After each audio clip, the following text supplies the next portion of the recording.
नमस्कार, आप देख रहे हैं न्यूज नियंत्रण। जैसे कि हम बात कर रहे हैं विकास वैभव। विकास वैभव किसी परिचय का मोहताज नहीं है। उसके जो चरित्र और व्यवहार से पूरा बिहार वाकिफ़ है, क्या उसकी प्रसिद्धि रहा है और जिस क्षेत्र में जाते हैं उसका एक जलवा और जुनून अलग ही रहता है। जैसे कि बिहार आत्मनिर्भर कैसे बने, बिहार के बेरोजगार युवक को क्या रोजगार करना चाहिए, कि सरकार के भरोसे नहीं रहना चाहिए और सरकारी नौकरी के पीछे नहीं जाना चाहिए। इस पर कोई आज तक कोई अधिकारी हो चाहे कोई ऑफिसर खोल के नहीं बोले आज। लेकिन कल 22 के दुर्गा मंदिर प्रांगण में जो विकास वैभव जी आए, उसके सम्मान समारोह में कुछ लोग भी शामिल हुए दुर्गा मंदिर के, जिसमें कि मिथिलेश जायसवाल जी, नीरज यादव जी, सोनू जी और तमाम वो लोग थे दुर्गा मंदिर कमेटी के जुड़े हुए। उनके सम्मान समारोह के अंतराल में कुछ बात जो कहा गया, जो कि सुनने लायक है, लोगों को प्रेरित करने के लायक है। क्या कहा था कि जैसे कि जात पात से उठ करके ऊपर आना होगा, हमें बिहार की अच्छी प्रसिद्धि के लिए कुछ करना होगा, युवाओं को मोटिवेट करना होगा। आजकल में युवा जो भटक जाते हैं इधर उधर फिजूल बातों में, उन सब चीज़ों को छोड़ करके अब बिहार की विकास के बारे में आना चाहिए। इंडस्ट्री एरिया में आकर के कुछ अच्छा करने का कोशिश करें। पूरी बात को आप सुन सकते हैं वीडियो के माध्यम से। बिहार के हर जन तक पहुंचने के प्रयास में बड़े संवाद की तैयारी हम लोग कर रहे हैं। आपका मैं सुबह स्वागत करता हूं और संबंध बनाए। निश्चित मैं चाहूँगा इस अभियान को गति दें।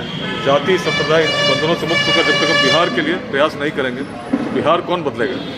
कोई ऐसा व्यक्ति दिखता नहीं जो बिहार को बदल सके। हर व्यक्ति स्वार्थी है, अपने स्वार्थ में लिप्त है। लेकिन यदि मन पीड़ित होता, दुखित होता, जब बिहार से बाहर जाते कोई बिहारी बोलकर चिढ़ाता है और हृदय में भावना जन्मती है, कुछ तो हो, एक परिवर्तन हो। इसके लिए हर व्यक्ति को अपना दायित्व ग्रहण करना होगा। जो सक्षम है उनको भी उनका सहयोग करना होगा, जो वंचित है, और छोटी सोच से ऊपर उठना होगा।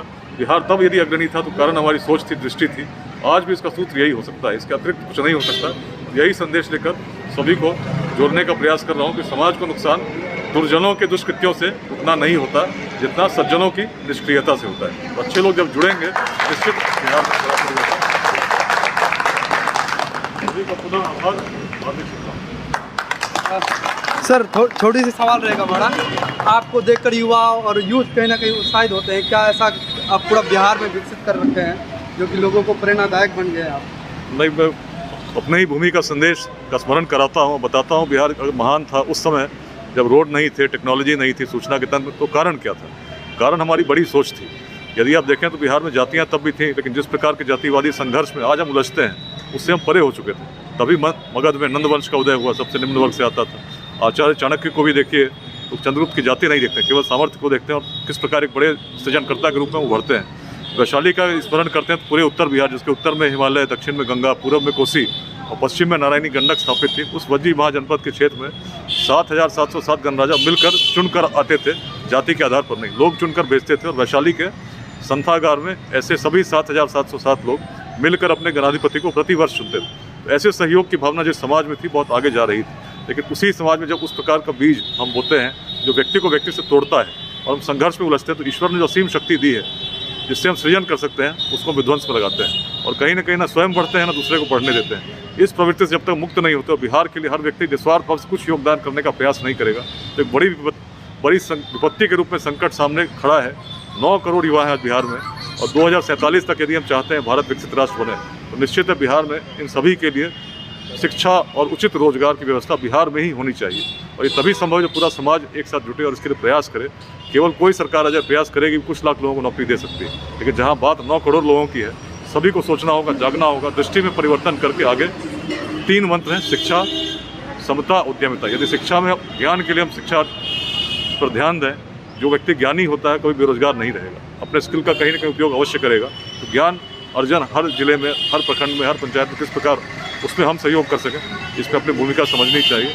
उद्यमिता, उद्योग लगेंगे तभी रोजगार मिलेगा, व्यवसाय बढ़ेगा तभी रोजगार मिलेगा। इसके लिए भी कैसे अपने युवाओं को प्रेरित करें, केवल सरकारी नौकरी तक मत सोचें, इसके बियॉन्ड भी सोचें, स्टार्टअप लगाएं। और इस अभियान में अनेक ऐसे युवाओं को हम लोगों ने प्रेरित किया है जो अपने अपने जिलों में इस प्रकार के स्टार्टअप्स लगा रहे हैं। हर जिले में 5 भी लगते हैं तो 5 से 50 होंगे और प्रेरित होंगे 500 होंगे। इसी की बिहार को आवश्यकता है, जो बड़ी क्रांति होगी। शिक्षा और समता के आधार पर ही, उद्यमिता के आधार पर ही समतामूलक समाज बन सकता है। तो यही आधार है। बहुत छोटी मन से निकली हुई बात है, जो इसी भूमि की बात है। मेरी कोई नई विचारधारा नहीं। साफ तौर पे आपका कहना है कि बिहारियों को आत्मनिर्भर होना पड़ेगा, तभी बिहार जाके विकास करेगी क्या? निश्चित हर व्यक्ति को समझना होगा कि जो संकट जिस रूप में है, जितनी बड़ी जनसंख्या हम चाहते हैं और निश्चित हो सकता है। जब पूर्वजों में सामर्थ्य था तो हम सामर्थ्य की कमी नहीं, लेकिन ऊर्जा कहाँ लगा रहे हैं इस पर निश्चित चिंतन करना होगा। आपसी संघर्षों से हटकर बिहार के लिए योगदान करना होगा। बहुत बहुत धन्यवाद सर कि आप 22 की धरती पर पधारे और सब युवाओं को प्रेरित करने का काम किया। धन्यवाद।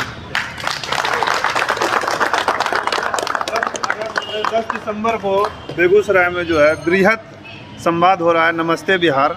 आप सभी जो है वहाँ पे आइए और आप सभी सादर आमंत्रित हैं। और विकास सर सीमांचल में जगह जगह प्रोग्राम, अररिया, फारबिसगंज, किशनगंज कार्यक्रम किए। कल परसों से इनका कार्यक्रम चल रहा है।